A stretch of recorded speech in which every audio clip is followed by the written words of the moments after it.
गुरुग्राम के ताऊ देवीलाल स्टेडियम में सोमवार को 77वें गणतंत्र दिवस के आयोजन समारोह में विद्यार्थियों ने देशभक्ति, हरियाणवी संस्कृति व विकसित भारत की संकल्पना से ओतप्रोत कार्यक्रम प्रस्तुत कर माहौल को देशभक्ति से परिपूर्ण बना दिया। इस समारोह में हरियाणा के मुख्यमंत्री नायब सिंह सैनी ने राष्ट्रीय ध्वज फहराया। सीएम सैनी ने कहा कि आज राष्ट्र की प्रगति में हरियाणा का महत्वपूर्ण योगदान है। उन्होंने कहा कि सरकार की कथनी और करनी में कोई अंतर नहीं है। आज हरियाणा समृद्धि की एक नई परिभाषा लिख रहा है। जनता का शासन है जनता के लिए और जनता द्वारा के मूल मंत्र को आत्मसात करते हुए हरियाणा प्रदेश प्रधानमंत्री मोदी के विकसित भारत के संकल्प के साथ कदम से कदम मिलाकर तेजी से आगे बढ़ रहा है। हरियाणा सरकार ने पुरानी परिपाटियों को बदलते हुए गरीबों के उत्थान के लिए न केवल नई योजनाएं शुरू की बल्कि यह भी सुनिश्चित किया वे योजनाएं धरातल पर प्रभावी रूप से लागू हो सके। इससे पहले सीएम सैनी ने वीर शहीदी स्मारक पर माल्या अर्पण कर शहीदों को श्रद्धांजलि अर्पित की। मुख्यमंत्री ने हरियाणा पुलिस, महिला पुलिस, होमगार्ड तथा स्काउट सहित विभिन्न टुकड़ियों की परेड का निरीक्षण किया। अपने संकल्प पत्र में 217 संकल्प लिए थे, उनमें से 54 संकल्प हमने पिछले एक साल में ही पूरा कर लिया है और 163 पर काम जारी है। साथियों, हमने संकल्प लिया था कि सरकार जनता के द्वार पर जाएगी, जनता सरकार के पास नहीं भटकेगी। हमने पिछले 11 वर्षों में प्रदेश की जनता को उस लटकाने व भटकाने की व्यवस्था से मुक्ति दिलाई है।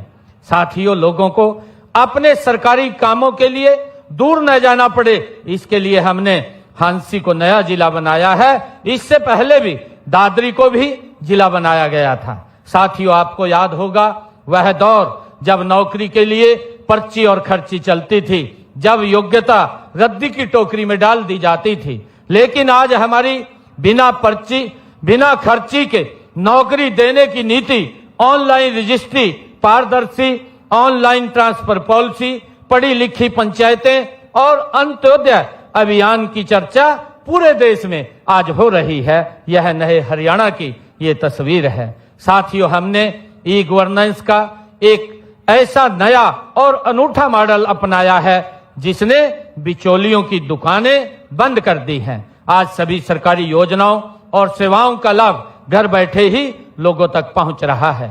साथियों, किसी भी राज्य की प्रगति की पहली शर्त वहां की कानून व्यवस्था होती है। इसलिए हर नागरिक की जान और माल की सुरक्षा हमारी सरकार की सर्वोच्च प्राथमिकता है। हमारे ऑपरेशन ट्रैकडाउन, ऑपरेशन क्लीन और प्रहरी जैसे पहलों से अपराधियों में खौफ है।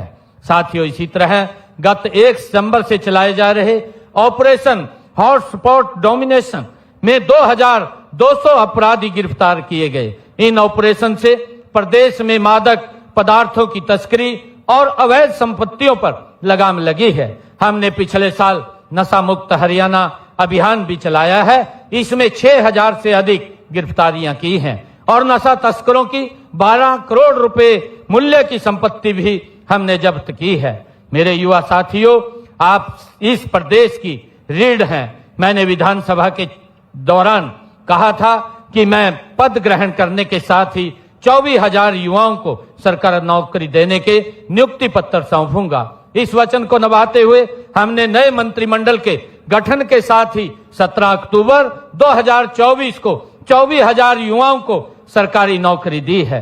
गत 1 साल में हमने 34,000 युवाओं को नौकरी दी जा चुकी है। इन्हें मिलाकर के पिछले 11 साल में 1,80,000 नौकरियां दी जा चुकी हैं। साथियों, हमने केवल सरकारी नौकरी ही नहीं बल्कि रोजगार सुरक्षा पर भी काम किया है। हमने कानून बनाकर हरियाणा कौशल रोजगार निगम के तहत कार्यरत युवाओं के भविष्य को भी सुरक्षित किया है। साथियों, प्रदेश के युवाओं को रोजगार सक्षम बनाने के लिए 1,14,000 युवाओं को कौशल प्रशिक्षण भी दिया गया है।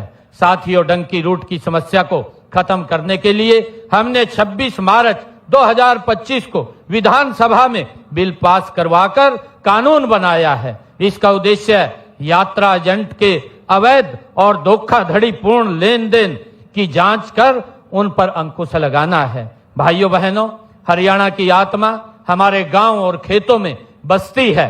किसान हित हमारी नीतियों के केंद्र में है और सदैव रहेगा। आज हरियाणा देश का एकमात्र ऐसा राज्य है जहां किसानों की 24 फसलों की खरीद न्यूनतम समर्थन मूल्य पर की जा रही है। यह मेरे किसान भाइयों के पसीने का सम्मान है। अब तक 12 लाख किसानों के खातों में फसल खरीद के सीधे 1,64,000 करोड़ रुपए डाले जा चुके हैं। साथ ही अब किसानों की फसल का पैसा एग्जिस्ट गेट पास कटने के 48 घंटे के अंदर दे दिया जाता है। पहले प्रकृति की मार से जब किसान की फसल खराब होती थी तो उसे मुआवजे के लिए भटकना पड़ता था।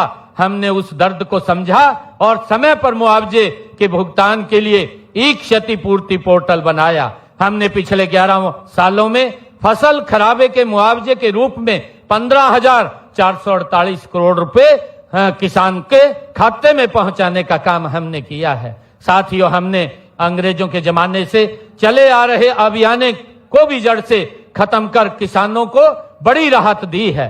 कृषि भूमि पट्टा एक्ट लागू करके पट्टेदार किसानों को और भूमि मालिकों के बीच विश्वास भी बहाल किया है। साथियों, हमने किसानों को नकली खाद, बीज और कीटनाशक बेचने व बनाने वालों से बचाने के लिए नया कानून भी बनाया है। आज डिजिटल तकनीक ने खेती को बदल दिया है। हमने ड्रोन, रिमोट सेंसिंग, AI आधारित निर्णय प्रणाली और डिजिटल खेती जैसे नवाचारों को आप किसान भाइयों तक पहुंचाने का काम किया है।